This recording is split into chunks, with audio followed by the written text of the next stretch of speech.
नमस्कार दोस्तों, आज की कहानी का शीर्षक है पसंद। बाबूजी, यह लो मक्के की रोटी और सरसों का साग, आपका पसंदीदा खाना। कहते हुए नेहा ने रमेश जी के आगे थाली रख दी। खाना देखकर रमेश जी की आंखों में आंसू आ गए। नेहा समझ नहीं पाई बाबूजी क्यों रो रहे हैं। नेहा बोली, बाबूजी, जरूर आपको बचपन के दिन याद आ गए होंगे। आप और माँ हमें ऐसे ही तो खाना थाली में मक्के की रोटी और सरसों का साग दिया करते थे।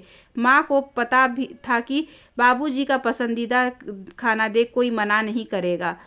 और बाबूजी, सबसे ज़्यादा मज़ेदार बात तो यह है कि अब यह हमारा भी पसंदीदा खाना बन गया है। हमें पता नहीं चला, आज माँ जिंदा होती तो कितना अच्छा होता। वापस सभी बैठकर एक साथ इस खाने का लुत्फ उठाते। बाबूजी की चुप्पी देख नेहा को शंका हुई और बोली, बाबूजी, जरूर कुछ और बात है। आप कुछ बोल भी नहीं रहे और आपके आंसू भी नहीं थम रहे। रमेश जी कुछ देर रुक कर बोले, बेटा, तेरी माँ को गए 2 वर्ष हो चुके हैं और आज 2 वर्ष के बाद मेरा पसंदीदा खाना देखकर मुझे तेरी माँ की याद आ गई। नेहा बोली, बाबूजी, क्या भाभी इन 2 वर्षों में एक बार भी मक्के की रोटी और सरसों का साग नहीं बनाया? रमेश जी बोले, नहीं बेटा, वहाँ मेरे अलावा यह खाना कोई नहीं खाता, इसलिए तेरी भाभी नहीं बनाती। नेहा बोली, बाबूजी, मगर भाभी तो अच्छे से जानती है कि यह आपका पसंदीदा खाना है, कभी आपके लिए ही अलग से बना देती। रमेश जी बोले, बेटा, मैंने 1-2 बार कहा भी था, मगर वह बोली, मुझसे यह भी सभी के लिए अलग अलग खाना नहीं बनता। बाबूजी, आपको इतना ही खाने का मन है तो आप पास के किसी ढाबे पर चले जाइए और खा लीजिए। वैसे भी मुझे कभी रजत की पसंद का खाना बनाना पड़ता है तो कभी बच्चों की पसंद का। नेहा बोली, भाभी पति और बच्चे की पसंद का खाना बना सकती है, मगर आपकी पसंद का नहीं। रमेश जी कुछ बोले नहीं और आज नेहा को अपने बाबूजी के लिए बहुत बुरा लग रहा था।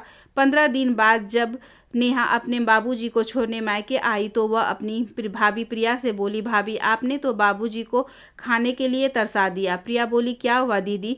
नेहा बोली, कुछ नहीं भाभी, मुझे खुशी है कि इन 15 दिनों में मैं बाबूजी को उनके पसंद का खाना खिला पाई। प्रिया समझ चुकी थी कि नेहा क्या कहना चाहती है। नेहा बोली, भाभी, जब आपके बाबूजी को आपकी भाभी खाने के लिए तरसा देगी तब आप समझ पाओगे कि आज मुझे कितना बुरा लग रहा है। नेहा की बातों ने आज प्रिया को सोचने पर मजबूर कर दिया था और उसको अपने किए पर पछतावा भी हो रहा था। फिर प्रिया ने बाबूजी से अपने किए पर माफ़ी मांगी। बाबूजी ने भी माफ़ कर दिया और नेहा से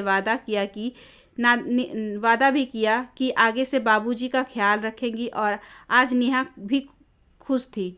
आशा करती हूँ कि आज की ये छोटी सी कहानी आपको अच्छी लगी होगी। अगर अच्छी लगी हो तो please like, share and subscribe करें। हमारे चैनल को ज़्यादा से ज़्यादा शेयर करें। धन्यवाद।